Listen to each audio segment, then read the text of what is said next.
제발, 제발 119 좀 불러줘. 바닥에 쓰러진 채 피를 토하고 있었어요. 시야가 흐려지고 숨이 넘어가는데 진짜 징그러워. 냄새까지 나고. 며느리가 코를 막으며 뒤로 물러섰어요. 성우야, 빨리 처리 좀 해. 철이라고요? 저는 쓰레기였나요? 그날 제가 죽는 게 아니라 제 안에 있던 착한 며느리가 죽었어요. 안녕하세요. 오늘 이야기를 시작하기 전에 구독과 좋아요 부탁드려요. 여러분의 작은 관심이 저에게는 큰 힘이 되거든요. 저는 김옥순이에요. 74살, 인천에 살고 있어요. 하지만 10년 전만 해도 저는 죽어가는 64살 할머니였어요. 아니, 정확히는 죽어가는데 아무도 신경 쓰지 않는 짐짝이었죠. 그날은 2013년 12월 15일이었어요. 새벽부터 속이 이상했어요. 뭔가 올라오는 느낌이 들었거든요. 화장실로 뛰어갔는데 피가 쏟아졌어요. 빨간 피가 변기를 가득 채웠어요. 다리에 힘이 풀렸어요. 거실로 기어 나왔어요. 아들을 불렀죠. 성우야, 엄마가 피 토했어. 병원 좀. 아들 성우가 방문을 열더니 인상을 찌푸렸어요. 엄마 지금 11시예요. 내일 아침에 가요. 내일 아침이요? 지금 당장 가야 할 것 같은데요. 그때 며느리 민정이가 나왔어요. 어머니 좀 조용히 해주세요. 지은이 자고 있잖아요. 저는 다시 피를 토했어요. 바닥에 쓰러졌어요. 정말 숨이 안 쉬어졌어요. 성우야, 제발 119만 불러줘. 아들이 핸드폰을 꺼냈어요. 저는 살았다고 생각했어요. 그런데 아들이 전화를 건 곳은 119가 아니었어요. 여보세요? 형님, 저 성우예요. 지금 우리 엄마가 피 토하고 쓰러졌는데 병원비가 얼마나 나올까요? 병원비 얘기예요? 제가 죽어가는데 병원비 계산을 먼저 하고 있었어요. 통화가 끝났어요. 아들이 한숨을 쉬었어요. 형님이 그러는데 암 치료는 최소 2천만 원 든대요. 민정이가 기겁했어요. 2천만 원이요? 지금 우리 빚만 5천만 원인데요? 어머니 죄송한데 저희는 도저히 무리예요. 저는 바닥에 누워서 그 말을 듣고 있었어요. 입에서 피가 계속 나왔어요. 시야가 점점 흐려졌어요. 그때 민정이가 말했어요. 솔직히 어머니 연세도 있으시잖아요. 64살이면. 그 말을 듣는 순간 알았어요. 아, 얘네는 내가 죽기를 바라는구나. 성우야, 엄마 제발. 아들이 저를 외면했어요. 엄마, 솔직히 이제 짐이에요. 우리도 살아야죠. 짐이라고요? 30년을 이 집에서 살았어요.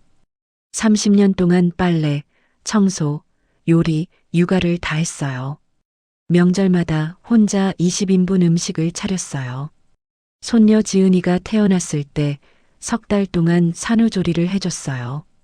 한 번도 고맙다는 말을 듣지 못했지만 참았어요. 언젠가는 인정받겠지 했어요. 그런데 짐이라고요? 민정이가 성우한테 속삭였어요. 여보, 그냥 방에 모셔놓고 내일 아침에 보자고요. 오늘 병원 가면 응급실비만 몇십만 원이에요. 성우가 고개를 끄덕였어요. 그래, 엄마 일단 방에서 쉬어. 저를 부축해서 제 방으로 끌고 갔어요. 침대에 던지듯이 눕혔어요. 내일 아침에 봐요. 문이 닫혔어요. 저는 천장을 바라봤어요.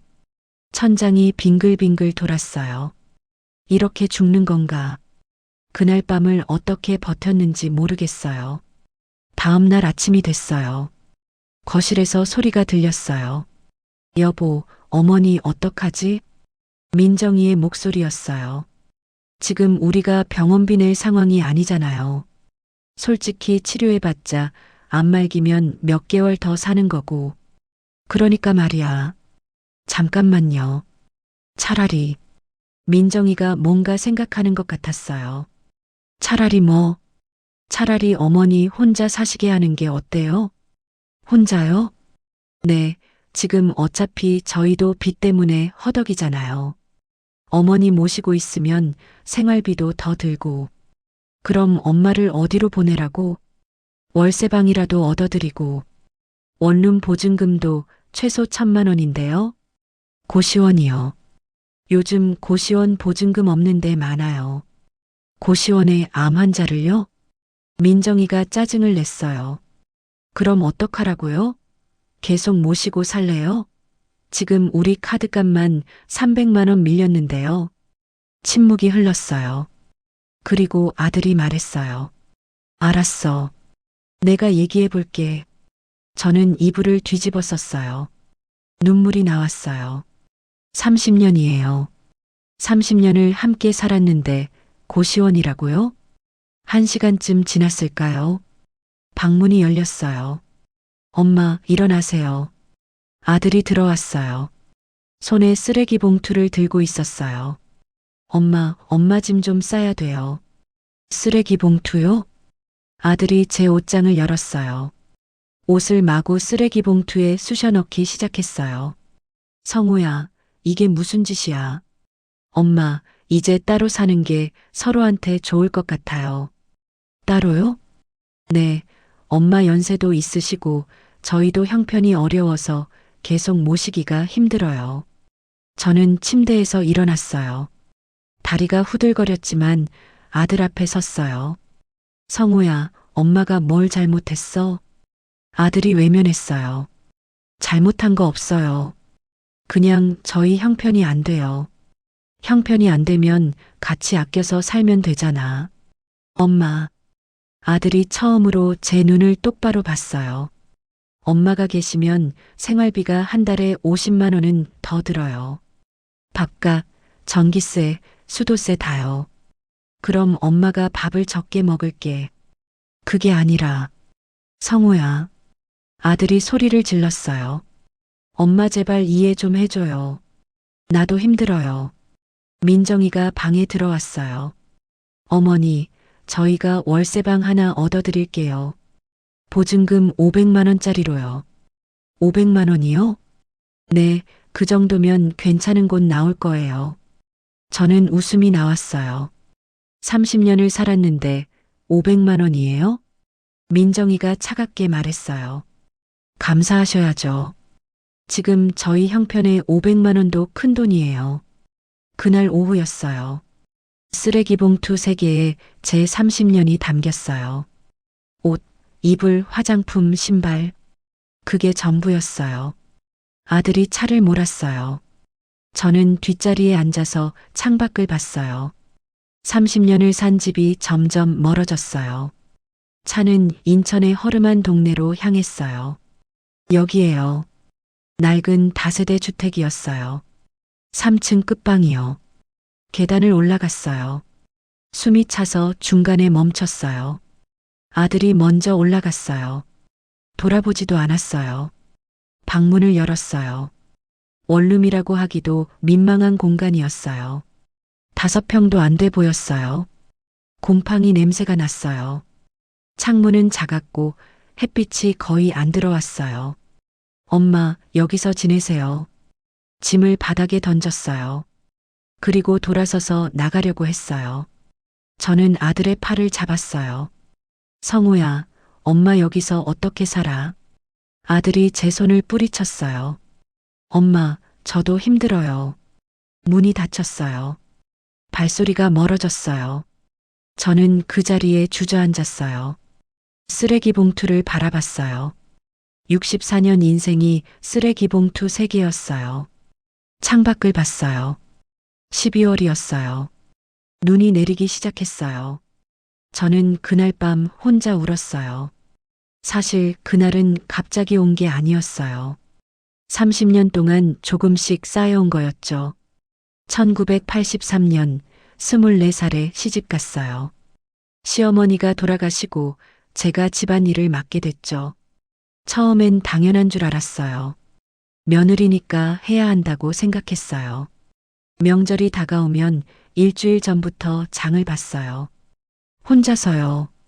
추석 전날 밤이었어요. 새벽 4시에 일어나서 전을 부쳤어요. 20가지가 넘었어요. 파전, 동그랑땡, 생선전, 고기전. 손이 기름으로 미끌미끌했어요. 허리는 끊어질 것 같았어요.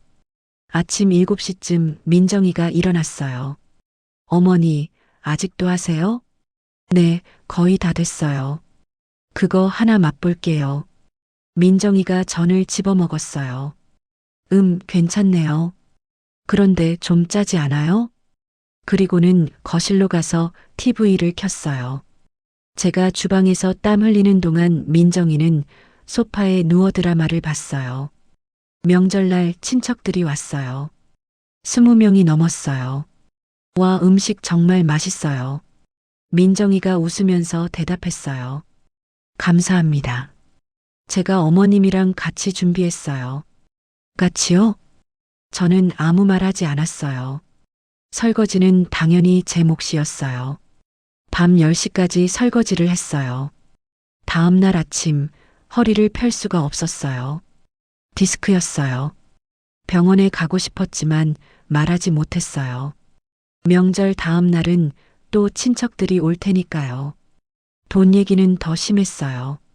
저는 30년 동안 가사도우미로 일했어요.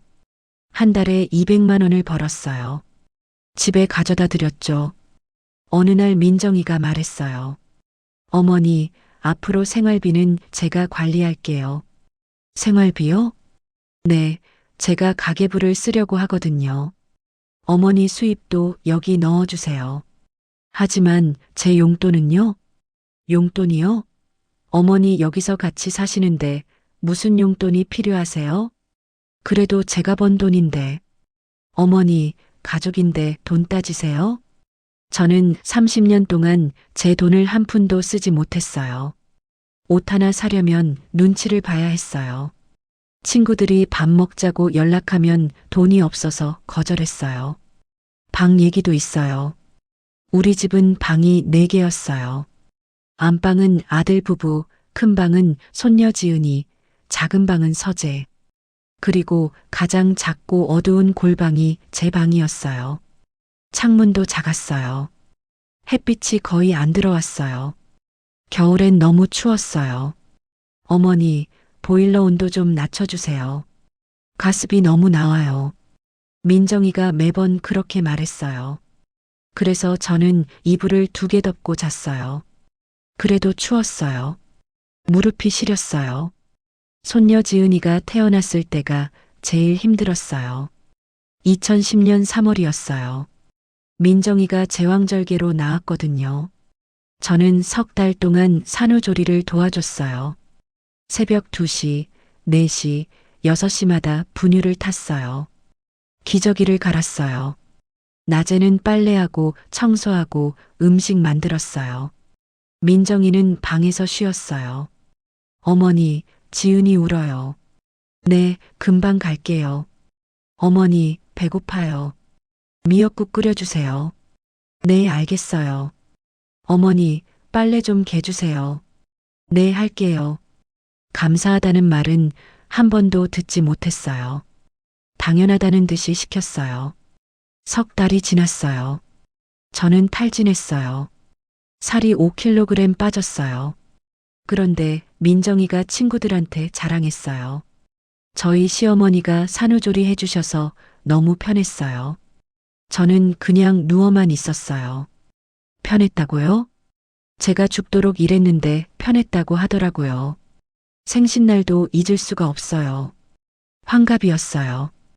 2009년 5월 3일이었어요. 저는 몰래 기대했어요. 혹시 환갑잔치를 해줄까? 아침에 일어났어요. 거실에 아무도 없었어요. 주방에서 혼자 미역국을 끓였어요. 오전 10시쯤 민정이가 일어났어요. 어머니, 오늘 아침 뭐 해줄 거예요? 제 환갑인데 미역국 끓였어요. 아, 오늘이요? 깜빡했네요. 그래도 축하드려요. 그게 전부였어요. 저녁 때 성우가 퇴근했어요. 아들에게 기대를 걸었어요. 엄마, 저녁 먹었어요? 아직이야. 오늘 엄마 환갑인데. 아, 맞다. 엄마 축하해요. 근데 오늘 저녁 약속 있어서 늦을 것 같아요. 성우는 옷을 갈아입고 나갔어요. 민정이도 따라 나갔어요.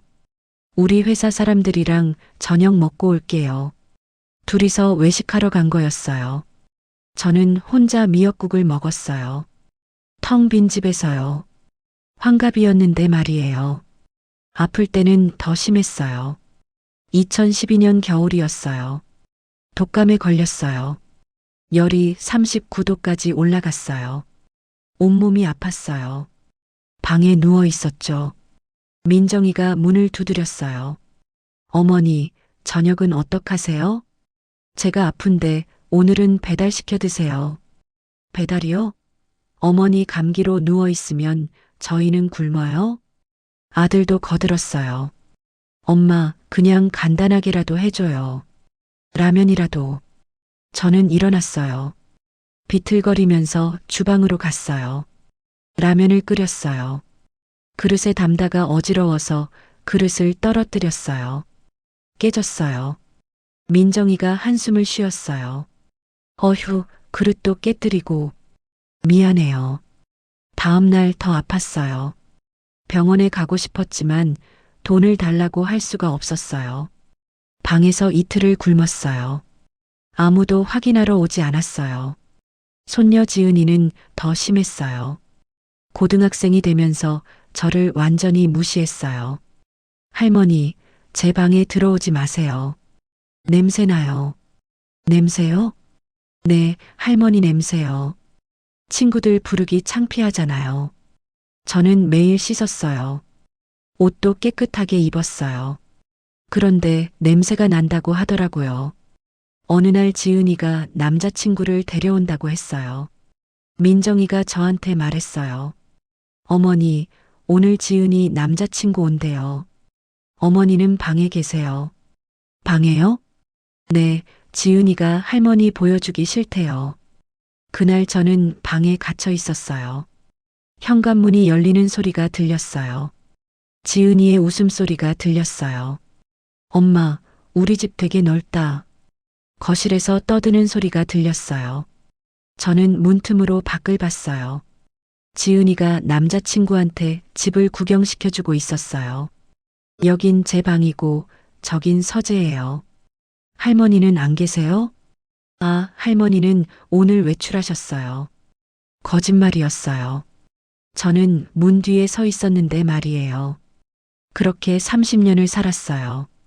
하루하루가 참는 거였어요. 언젠가는 인정받을 거라고 믿었어요. 성우가 저를 안아주면서 말할 거라고 생각했어요.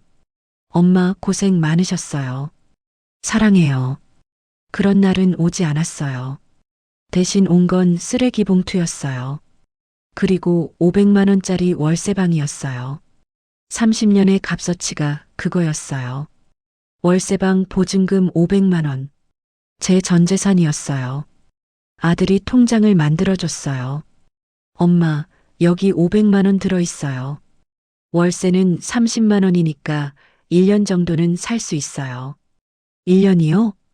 네, 그 다음은 엄마가 알아서 하셔야 해요. 통장을 받았어요. 손이 떨렸어요. 500만 원으로 1년을 살라고요? 성우야, 엄마 병원은 어떡하고? 병원은 나중에 생각하세요. 일단 쉬시고. 나중이요? 저는 암 환자인데요. 아들은 대답하지 않았어요. 그냥 돌아섰어요. 문이 닫혔어요. 발소리가 멀어졌어요. 저는 방 안을 둘러봤어요. 5평도 안 되는 공간이었어요. 부엌이라고 하기도 민망한 싱크대 하나. 화장실은 변기랑 샤워기가 같이 있는 곳이었어요. 창문은 작았어요. 밖을 보니 다른 건물 벽만 보였어요. 햇빛이 거의 안 들어왔어요.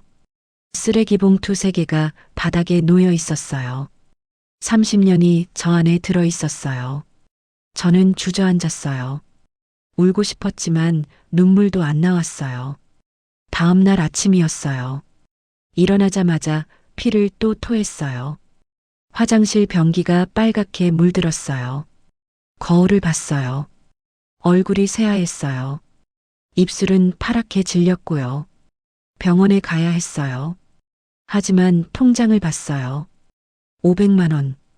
병원비로 쓰면 몇 달 못 살 거예요. 아니면 병원을 포기하고 월세로 1년을 버티거나. 저는 병원을 포기했어요. 어차피 안 말기면 치료해도 소용없을 거라고 생각했어요. 차라리 월세방에서 조용히 죽는 게 낫겠다고요. 일주일이 지났어요. 먹지를 못했어요. 밥을 먹으면 다 토했어요. 몸무게가 5kg 빠졌어요. 거울 보기가 무서웠어요. 해골 같았거든요. 2주일이 지났어요. 쓰레기 봉투를 정리해야겠다고 생각했어요. 죽기 전에 정리라도 하자고요. 첫 번째 봉투를 열었어요. 옷들이 구겨져 있었어요. 하나씩 꺼내서 옷장에 걸었어요. 두 번째 봉투를 열었어요. 이불이랑 베개였어요. 세 번째 봉투를 열었어요. 잡동사니들이었어요. 화장품, 신발, 그릇. 그리고 낡은 상자 하나가 있었어요. 아버지 유품 상자였어요. 아버지는 제가 20살 때 돌아가셨어요. 1979년이었죠. 그때 아버지 물건들을 상자에 담아뒀어요. 시집 갈 때 가져갔고요. 30년 동안 한 번도 열어보지 않았어요. 열기가 무서웠거든요. 하지만 이제 곧 죽을 거니까 보고 싶었어요. 상자를 열었어요. 먼지가 풀썩 날렸어요. 안에 아버지 시계가 있었어요. 낡은 금시계였어요. 아버지 안경도 있었고요. 오래된 사진들도 있었어요. 그리고 보자기에 쌓인 뭔가가 있었어요. 만져보니 딱딱했어요. 보자기를 풀었어요. 도자기였어요. 파란색 무늬가 그려진 하얀 도자기. 예뻤어요. 하지만 왜 이걸 아버지가 보관했는지 모르겠었어요. 도자기를 들고 한참 봤어요. 밑바닥에 글씨가 써 있었어요. 한자였어요. 저는 한자를 잘 몰랐어요. 혹시 뭔가 같이 있는 건가 싶었어요. 아니야, 그럴 리가 없어. 하지만 궁금했어요.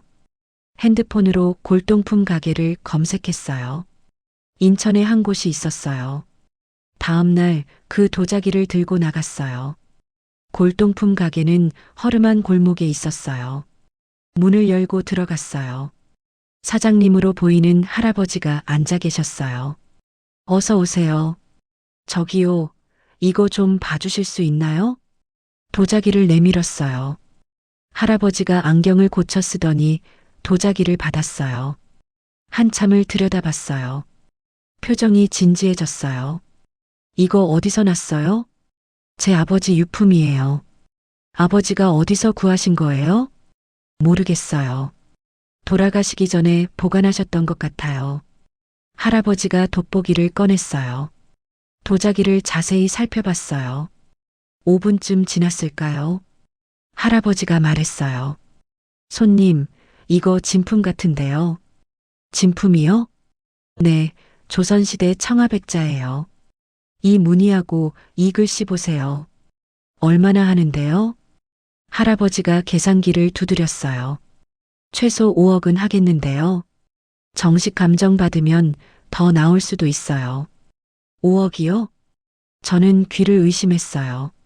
네, 이런 청아백자는 요즘 희귀해서 가격이 엄청 올랐어요. 정식 감정 받아보세요. 어디서 받아요? 서울에 한국 도자기 감정원이 있어요. 거기 가세요. 다음 날 서울로 갔어요. 지하철을 3번 갈아탔어요. 몸이 안 좋아서 힘들었지만 참았어요. 감정원에 도착했어요. 접수를 했어요. 일주일 후에 결과 나온대요. 일주일을 어떻게 기다렸는지 모르겠어요. 매일 핸드폰만 붙들고 있었어요.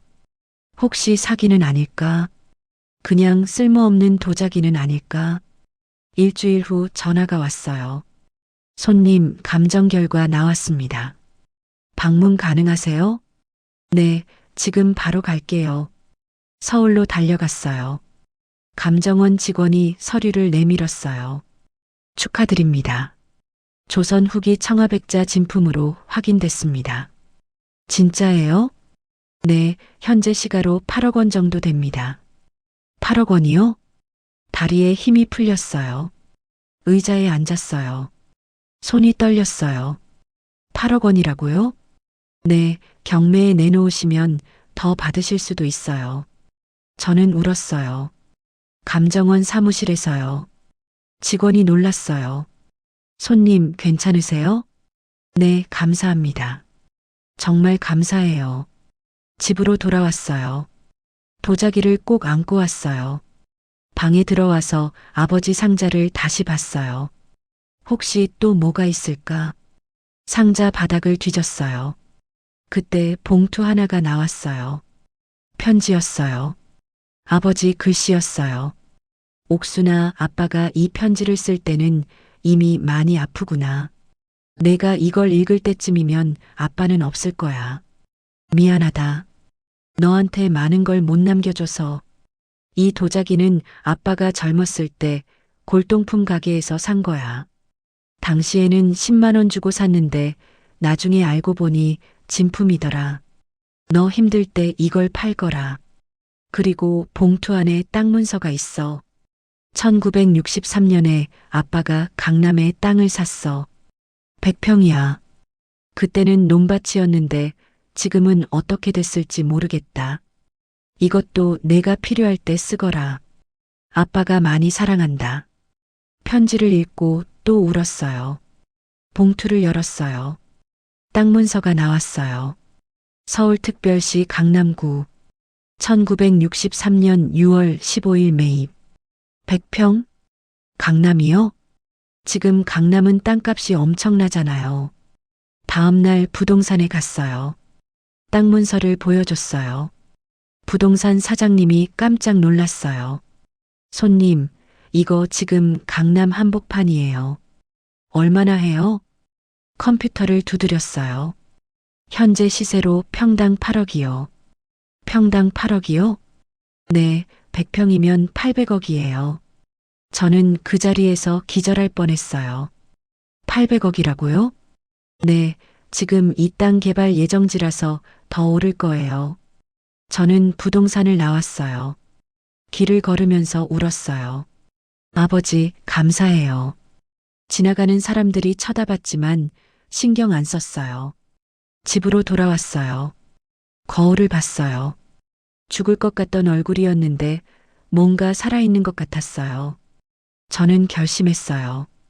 이제 살아볼 거예요. 30년 동안 참았던 인생. 이제 제대로 살 거예요. 그날 밤 아버지 사진 앞에서 절을 했어요. 아버지, 이제 살아볼게요. 저 혼자 힘으로요. 방 안이 고요했어요. 하지만 뭔가 따뜻한 느낌이 들었어요. 아버지가 어딘가에서 웃고 계실 것 같았어요. 그날부터 제 인생이 달라졌어요. 가족에게 연락하지 않았어요. 단 한 번도요. 전화번호를 바꿨어요. 새로운 핸드폰을 샀거든요. 아들이 연락할 수 없게요. 도자기는 일주일 후 경매에 나갔어요. 낙찰가가 8억 2천만 원이었어요. 통장에 돈이 들어왔을 때 믿기지 않았어요. 숫자를 몇 번이나 세었어요. 강남 땅은 팔지 않았어요. 부동산 사장님이 말했어요.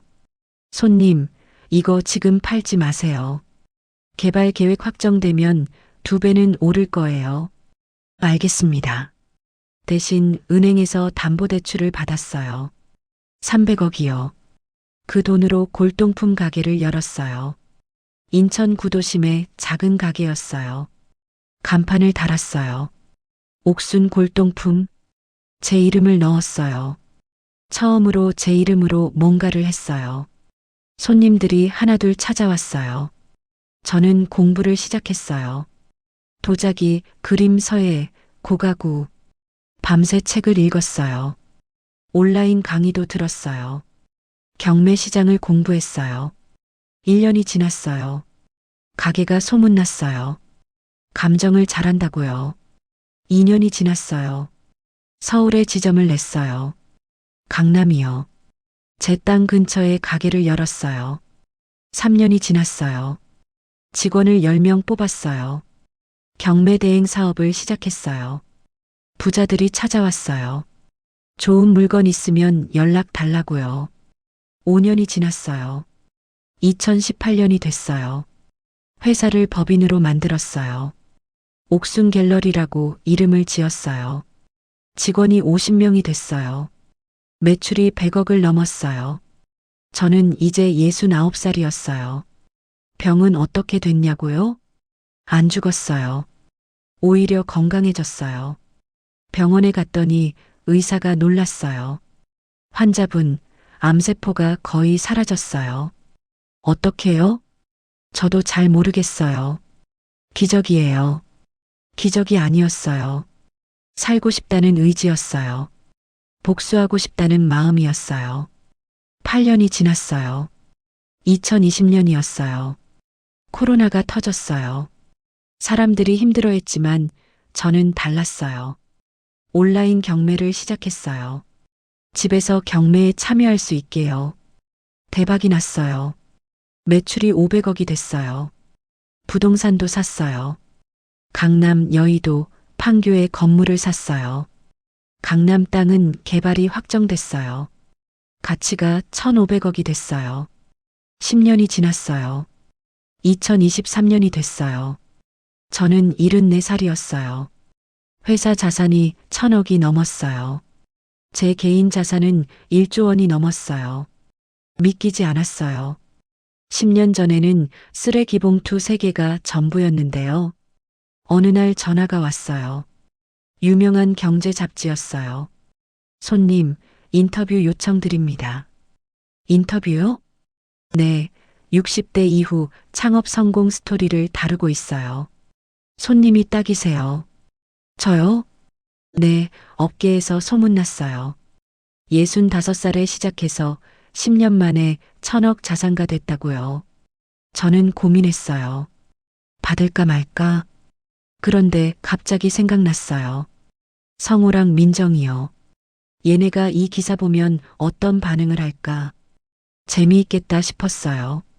인터뷰를 수락했어요. 일주일 후 기자가 왔어요. 강남 사무실로요. 사무실은 30층이었어요. 한강이 다 보였어요. 기자가 놀랐어요. 와, 뷰가 정말 좋네요. 감사해요. 질문이 시작됐어요. 사장님, 창업 계기가 뭐예요?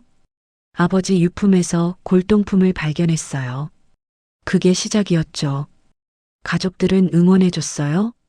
저는 잠시 말을 멈췄어요. 그리고 솔직하게 말했어요. 가족은 없어요. 없다고요? 네, 10년 전에 버림받았어요. 기자가 놀랐어요. 버림받았다고요? 네, 아들 가족이 저를 쫓아냈어요. 암 환자였는데 짐이라고 했죠. 기자가 펜을 멈췄어요. 그걸 기사에 써도 될까요? 네, 괜찮아요. 사실이니까요. 정말 쓸 거예요? 네, 써주세요. 똑같은 상황에 있는 분들한테 희망을 주고 싶어요. 기자가 고개를 끄덕였어요. 인터뷰가 끝났어요. 2주일 후 기사가 나왔어요. 표지 모델이 저였어요. 제목이 이랬어요. 64살에 버림받았지만 74살에 1조 자산가가 된 여자. 기사 내용은 자세했어요. 쓰레기 봉투에 짐을 싸서 쫓겨난 이야기. 500만 원으로 월세방에서 시작한 이야기. 아버지 유품으로 8억을 만든 이야기.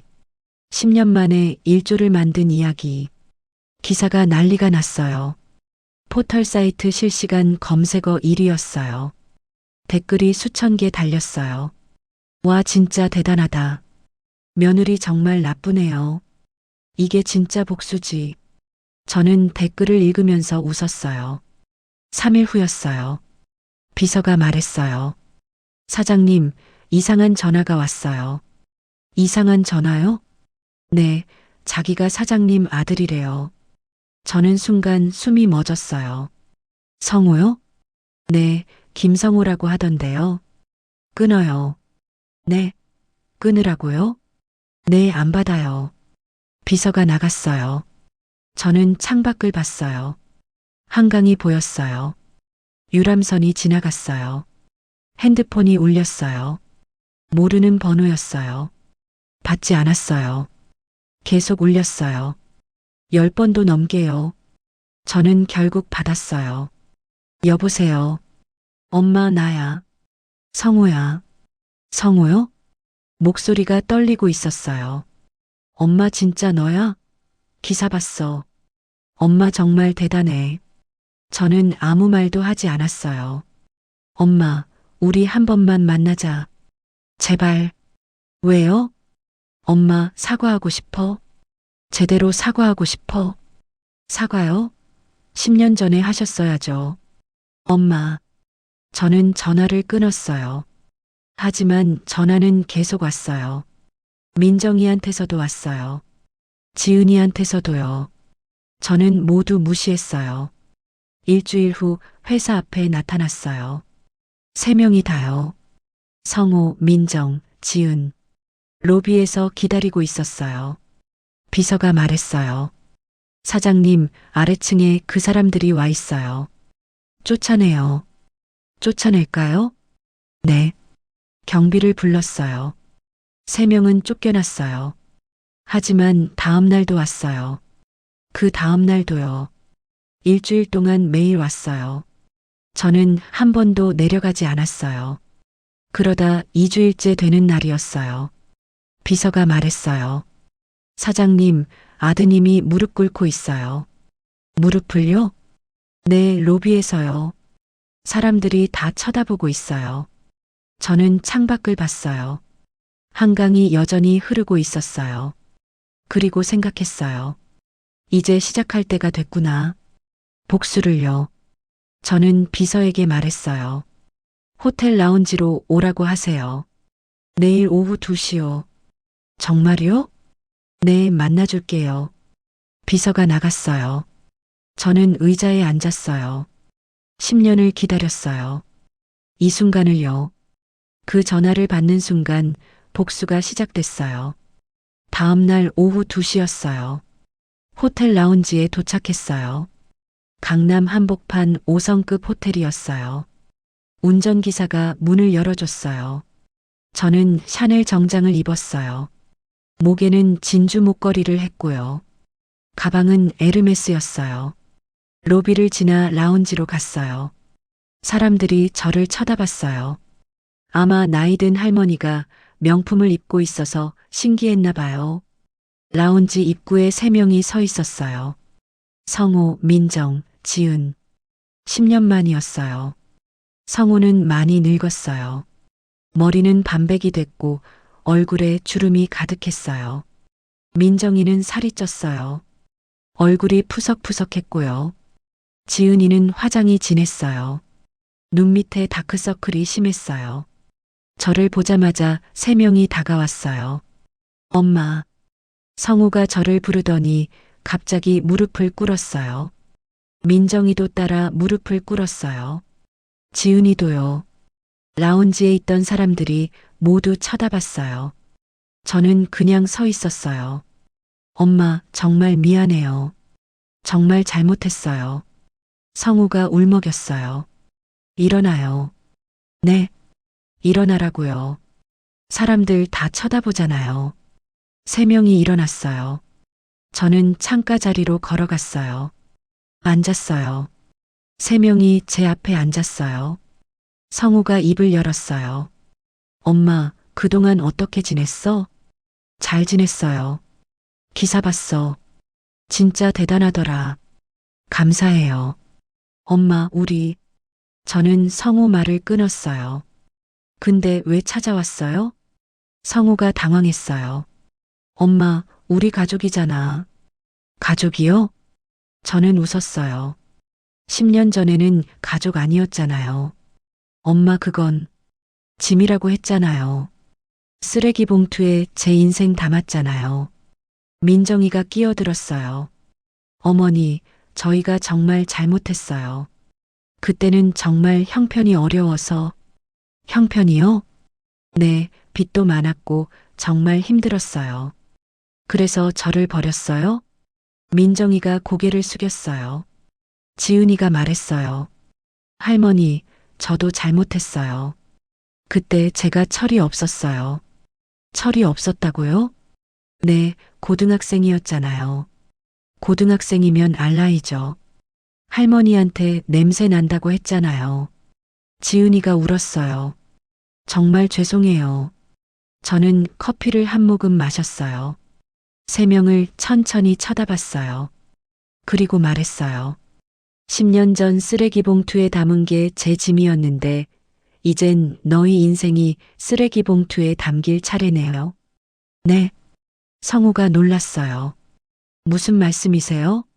저는 가방에서 서류 봉투를 꺼냈어요. 테이블 위에 놓았어요.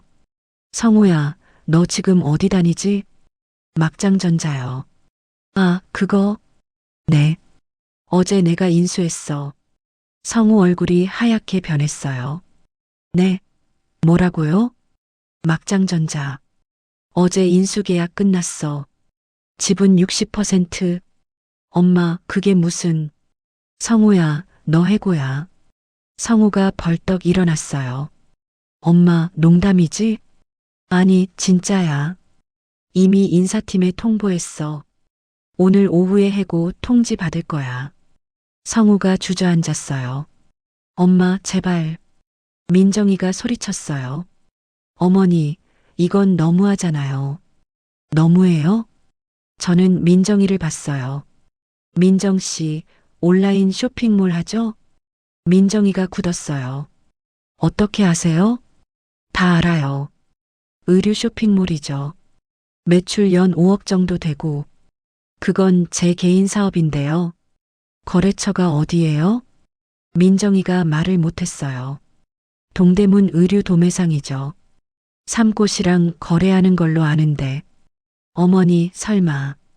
어제 3곳 다 계약 해지했어요. 민정이가 비명을 질렀어요. 안 돼요. 그럼 제 쇼핑몰은요?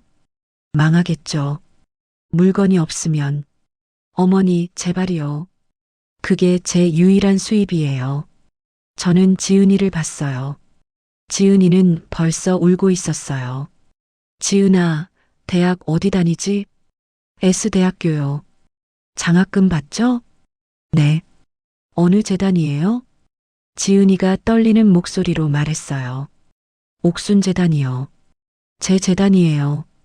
지은이가 입을 막았어요. 설마요.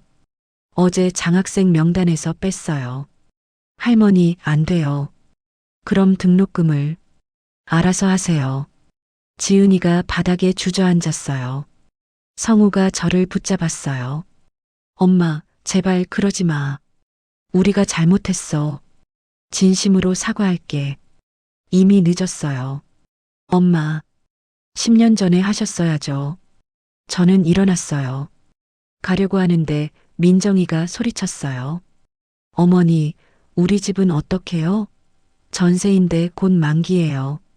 전세요? 네, 3억짜리요. 그 건물 주인 누군지 알아요? 민정이가 굳었어요. 설마요. 저예요. 지난달에 샀어요. 민정이가 기절할 것 같았어요. 어머니, 제발이요. 계약 갱신 안 할 거예요. 다음 달까지 나가세요. 어디로 가라고요? 알아서 하세요. 그동안 저한테 한 것처럼. 성우가 소리쳤어요. 엄마, 이건 복수잖아. 맞아요. 복수라고요? 네, 복수예요. 엄마, 그래도 우리 가족인데. 가족이요? 저는 성우를 똑바로 봤어요. 쓰레기 봉투에 짐 담아버릴 때는 가족 아니었잖아요. 죽을 거면 혼자 조용히 죽으래요. 그래서 혼자 조용히 부자 됐어요. 엄마, 10년 전에 병원비 아깝다고 했잖아요. 저 치료하면 2천만 원 든다고. 그때 그 돈 아껴서 뭐 했어요? 성우가 대답하지 못했어요. 빚 갚는 데 썼죠. 너희 빚이요. 근데 제가 죽었으면 보험금 받을 생각했죠? 2천만 원요. 엄마, 정말 미안해. 미안하다고 다 해요? 저는 가방을 들었어요. 10년 동안 준비했어요. 이 복수를요. 엄마, 제발.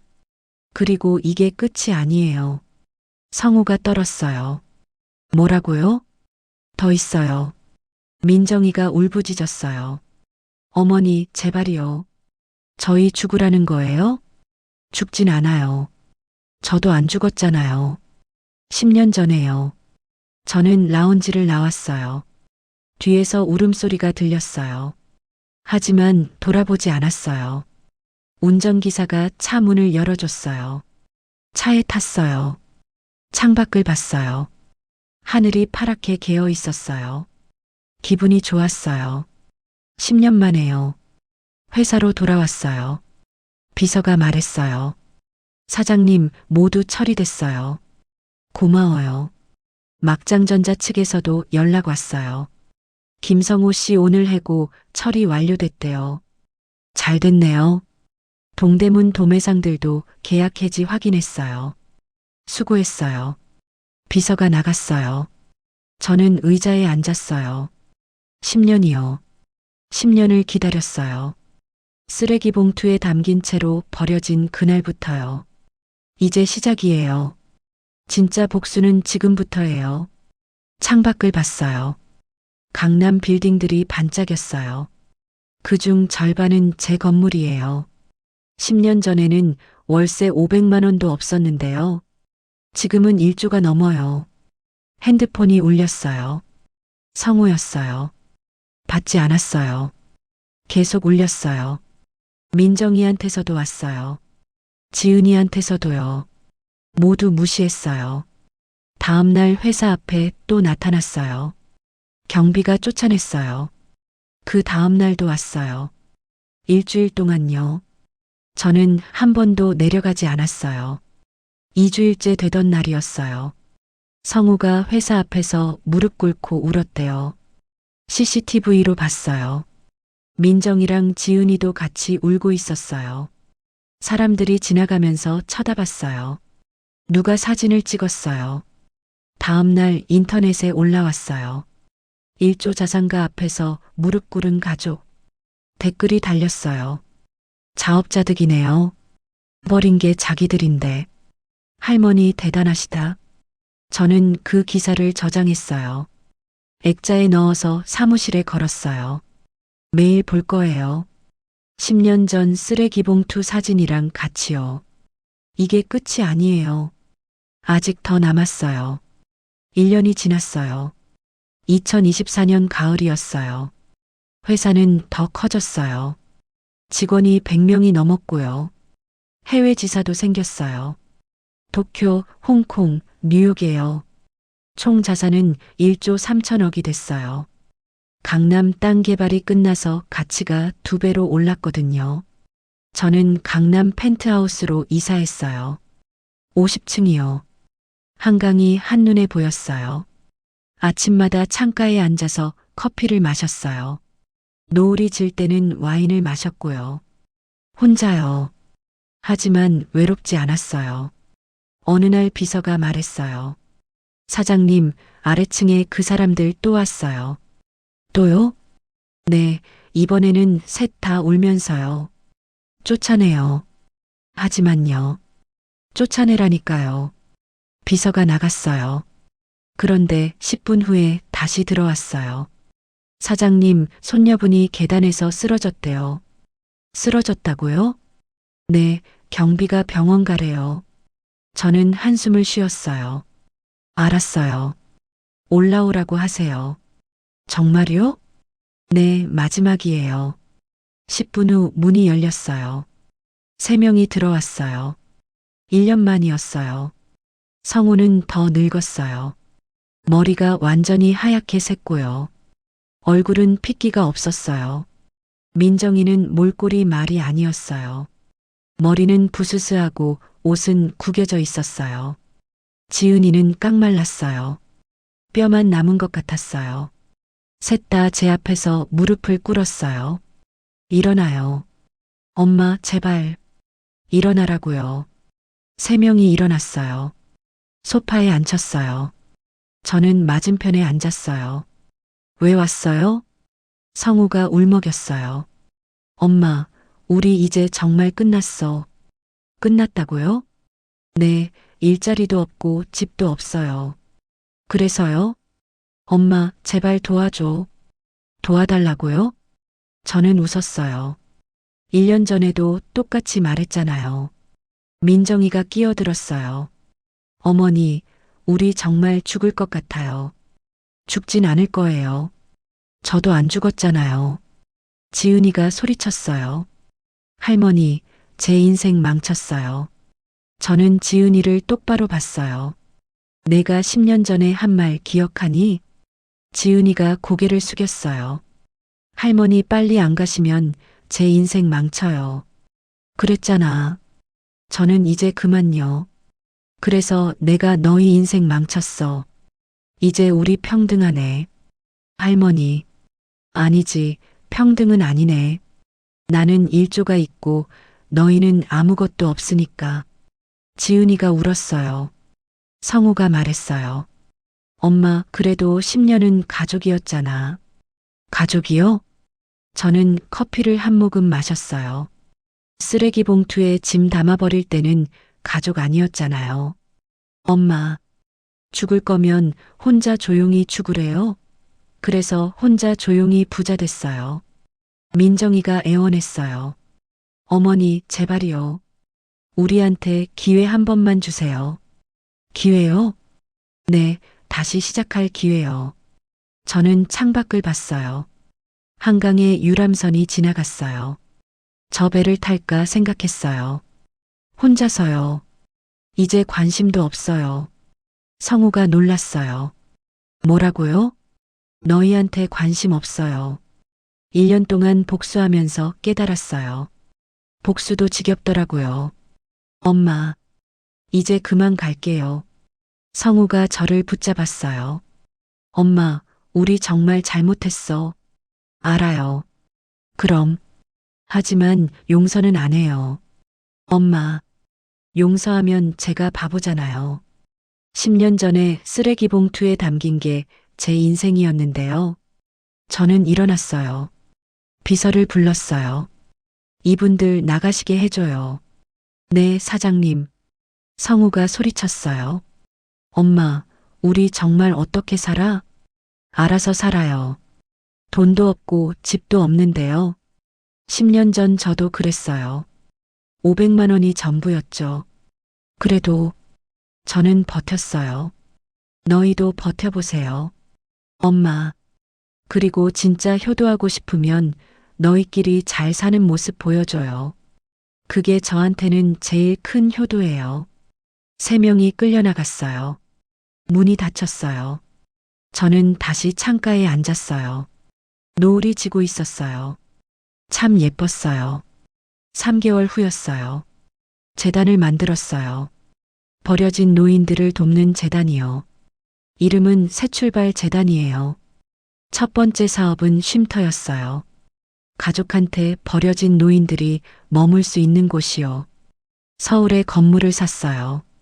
100명이 살 수 있는 곳이었어요. 무료로 제공했어요.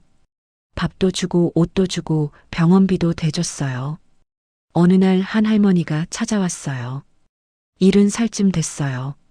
며느리한테 쫓겨났대요. 저랑 똑같았어요. 할머니 손을 잡았어요. 이제 괜찮아요. 여기서 새로 시작하세요. 할머니가 울었어요. 감사합니다. 정말 감사해요. 저도 울었어요. 10년 전 제가 누군가한테 듣고 싶었던 말이었거든요. 6개월 후였어요. 길을 걷고 있었어요. 백화점 근처였어요. 갑자기 누가 저를 불렀어요. 어머니. 돌아봤어요. 민정이었어요. 몰골이 말이 아니었어요. 옷은 낡았고 신발은 해졌어요. 어머니, 저예요. 저는 그냥 지나갔어요. 어머니, 제발이요. 민정이가 제 팔을 잡았어요. 손을 뿌리쳤어요. 이제 관심 없어요. 어머니. 저는 백화점 안으로 들어갔어요. 뒤돌아보지 않았어요. 그날 밤 펜트하우스로 돌아왔어요. 한강을 봤어요. 야경이 아름다웠어요. 불빛들이 반짝였어요. 저는 와인을 따랐어요. 혼자 건배했어요. 1년 후였어요. 2025년이 됐어요. 저는 75살이 됐어요. 회사는 더 커졌어요. 하지만 대표 자리는 내려놨어요. 전문 경영인을 뽑았거든요. 저는 이사회 의장만 하고 있어요. 한 달에 한 번만 출근해요. 나머지는 여행을 다녀요. 제주도에도 가고 부산에도 가고요. 혼자요. 하지만 외롭지 않아요. 재단 일도 하고 있고요. 어제는 새로운 쉼터를 열었어요. 부산에요. 100명이 또 들어올 수 있어요. 오늘 아침이었어요. 펜트하우스 창가에 앉았어요. 커피를 마셨어요. 한강을 봤어요. 배들이 지나갔어요. 사람들이 걷고 있었어요. 다들 바쁘게 살고 있더라고요. 저는 이제 바쁘지 않아요. 천천히 살아요. 제 시간대로요. 아침에는 요가를 해요. 점심에는 친구들을 만나요. 비슷한 나이 할머니들이에요. 다들 저처럼 혼자 사세요. 가족 없이요. 하지만 우리끼리 가족이 됐어요. 오후에는 재단 일을 해요. 저녁에는 책을 읽어요. 밤에는 한강을 봐요. 이게 제 하루예요. 평범하지만 행복해요. 핸드폰이 울렸어요. 모르는 번호였어요. 받았어요. 여보세요. 엄마, 나야. 성우였어요. 1년 만이었어요. 무슨 일이에요? 엄마, 나 지금 지방에서 일하고 있어. 공장이야. 그래요. 힘들지만 버티고 있어. 엄마 말대로 스스로 살아보려고. 잘하고 있네요. 엄마, 미안해. 저는 아무 말 하지 않았어요. 엄마, 사랑해. 전화를 끊었어요. 창밖을 봤어요. 하늘이 파랗게 개어 있었어요. 사랑한다고요? 이제 와서요? 10년 전에 하셨어야죠. 하지만 뭔가 마음 한구석이 따뜻했어요. 조금만요. 아주 조금. 저는 다시 커피를 마셨어요. 오늘도 좋은 날이에요. 75살 김옥순이에요. 10년 전 64살에 죽을 뻔했어요. 쓰레기 봉투에 담겨서 버려졌죠. 하지만 살았어요. 그리고 일조를 만들었어요. 버려져서 감사해요. 덕분에 진짜 자유를 찾았거든요. 여러분도 기억하세요. 끝이라고 생각한 그 순간이 시작일 수도 있다는 걸요. 저처럼요. 포기하지 마세요. 여러분도 다시 시작할 수 있어요. 나이는 숫자일 뿐이에요. 70이든 80이든 상관없어요. 지금이 가장 젊은 날이니까요. 저는 오늘도 살아갈 거예요. 제 방식대로요. 더 이상 누구 눈치 보지 않고요. 이제 정말 자유예요. 74년 만에 처음으로요. 여러분의 구독과 좋아요, 댓글은 큰 힘이 돼요. 앞으로도 응원해주세요. 우리 함께 용기를 내봐요. 여러분 모두 행복하세요.